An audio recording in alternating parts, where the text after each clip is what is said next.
The UK government wants to expand the definition of extremism to include those deemed to undermine British values. It is expected to lead to more groups and individuals being banned from accessing public funding and public venues.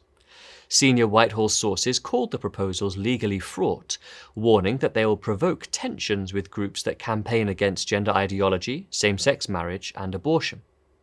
Christian MP Miriam Cates said previous attempts to enforce British values in schools have led to a woke crusade, where what many consider to be extremist views on sex, gender and race have taken precedence over biological and historical fact. Speaking to Premier Christian Radio, the Institute's Kieran Kelly urged the government not to repeat past mistakes by drafting overly broad measures, but to focus on tackling genuine extremist behaviour.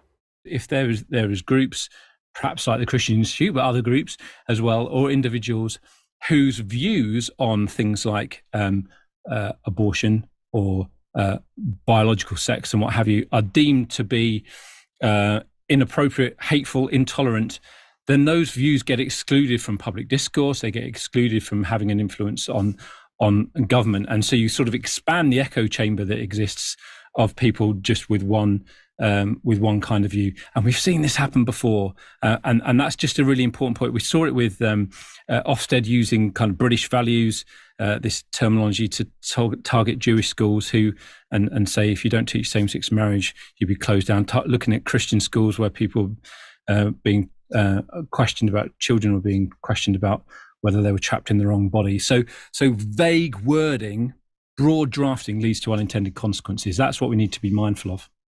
For more great content, like, subscribe and hit the notification bell.